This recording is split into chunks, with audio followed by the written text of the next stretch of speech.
So we clean house with the family, asking each morning in meditation that our Creator show us the way of patience, tolerance, kindliness, and love.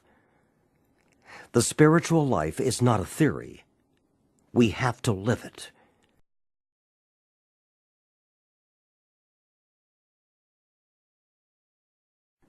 God will constantly disclose more to you and to us. Ask Him in your morning meditation what you can do each day for the man who is still sick. The answers will come if your own house is in order. But obviously, you cannot transmit something you haven't got. See to it that your relationship with Him is right, and great events will come to pass for you and countless others. This is the great fact for us. Abandon yourself to God as you understand God. Admit your faults to Him and to your fellows. Clear away the wreckage of your past. Give freely of what you find, and join us. We shall be with you in the fellowship of the Spirit, and you will surely meet some of us as you trudge the road of happy destiny. May God bless you and keep you. Until then.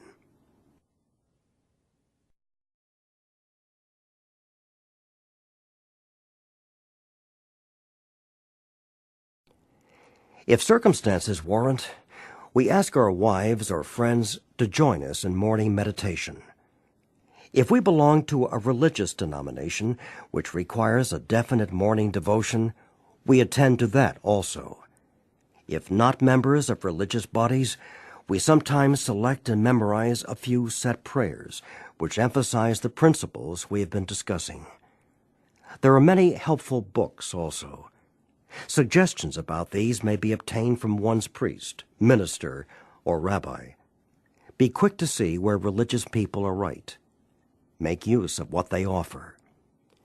As we go through the day, we pause, when agitated or doubtful, and ask for the right thought or action. We constantly remind ourselves we are no longer running the show, humbly saying to ourselves many times each day, "Thy will be done." We are then in much less danger of excitement, fear, anger, worry, self-pity, or foolish decisions. We become much more efficient.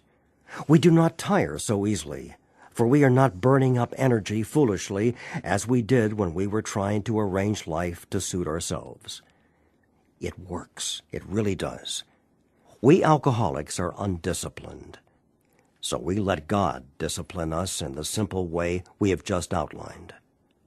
But this is not all. There is action and more action. Faith without works is dead.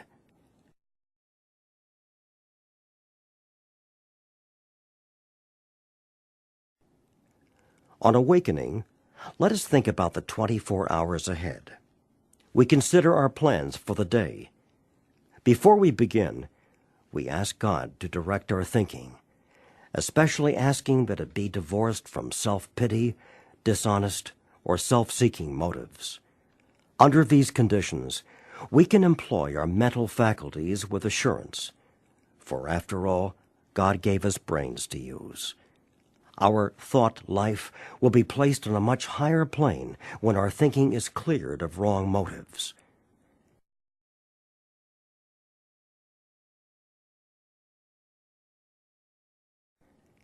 In thinking about our day, we may face indecision.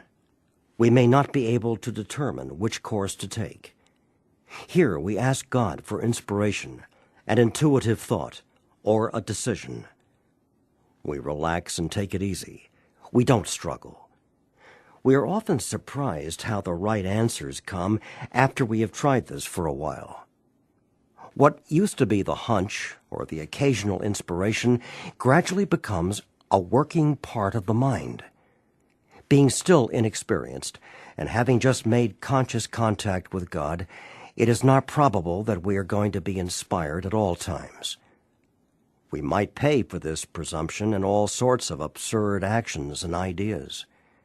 Nevertheless, we find that our thinking will, as time passes, be more and more on the plane of inspiration. We come to rely upon it. We usually conclude the period of meditation with a prayer that we be shown all through the day what our next step is to be, that we be given whatever we need to take care of such problems. We ask especially for freedom from self-will, and are careful to make no request for ourselves only. We may ask for ourselves, however, if others will be helped. We are careful never to pray for our own selfish ends. Many of us have wasted a lot of time doing that, and it doesn't work. You can easily see why.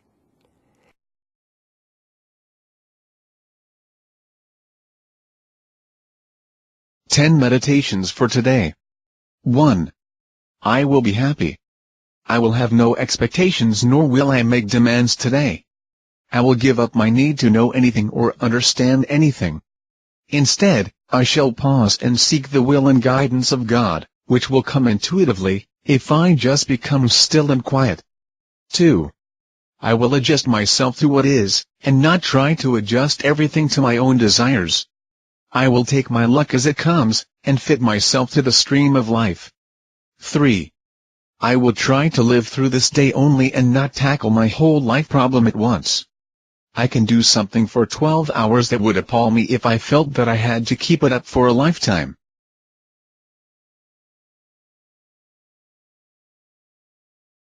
4. I will be agreeable. I will look as well as I can, dress becomingly, talk low, act courteously, criticize, not one bit, not find fault with anything and not try to improve or regulate anybody except myself. 5. It is none of my business what anyone thinks about me or about anything else, and I don't have the power to make anyone change.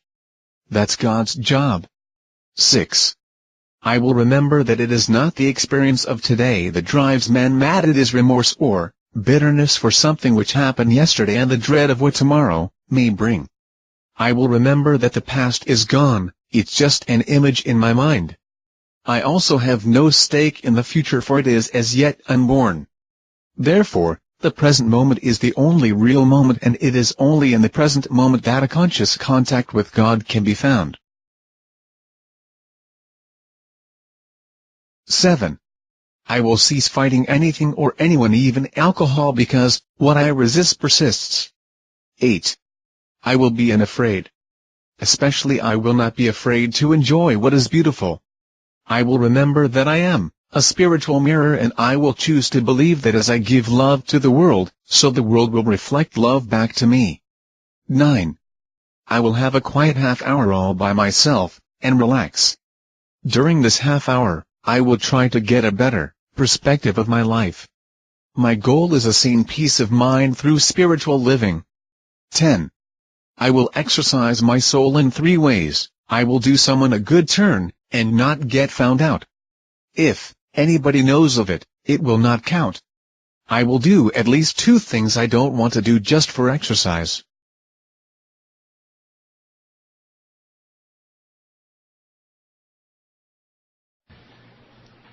The guidance I receive in meditation that is selfish, dishonest, resentful, or fearful is clearly guidance that came from me.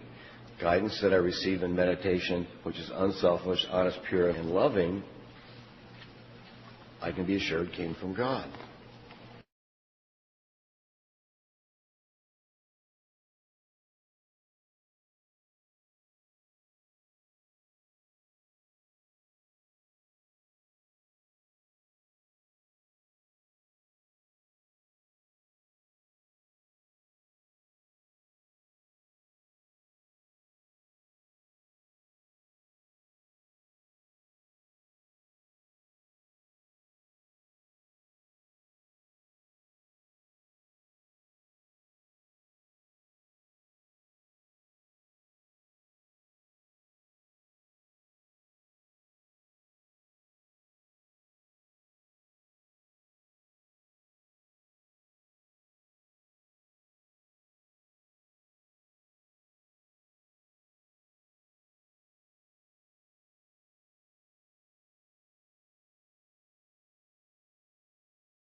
Guidance I receive in meditation that is selfish, dishonest, resentful, or fearful is clearly guidance that came from me.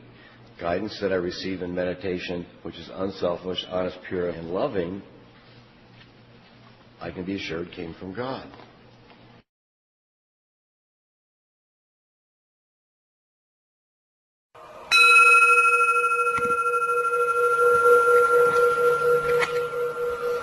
Good morning, everybody.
Good morning, everybody.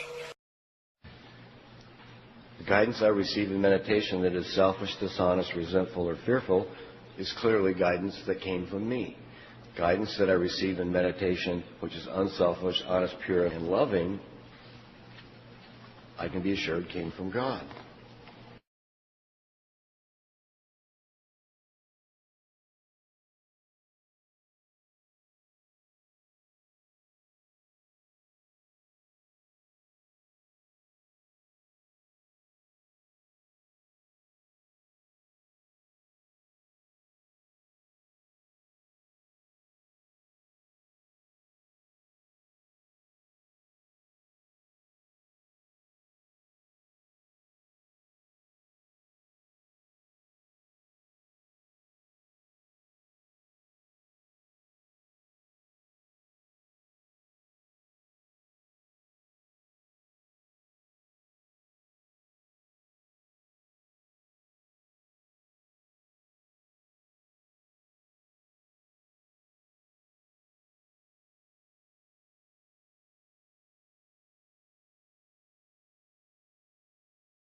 Guidance I receive in meditation that is selfish, dishonest, resentful, or fearful is clearly guidance that came from me.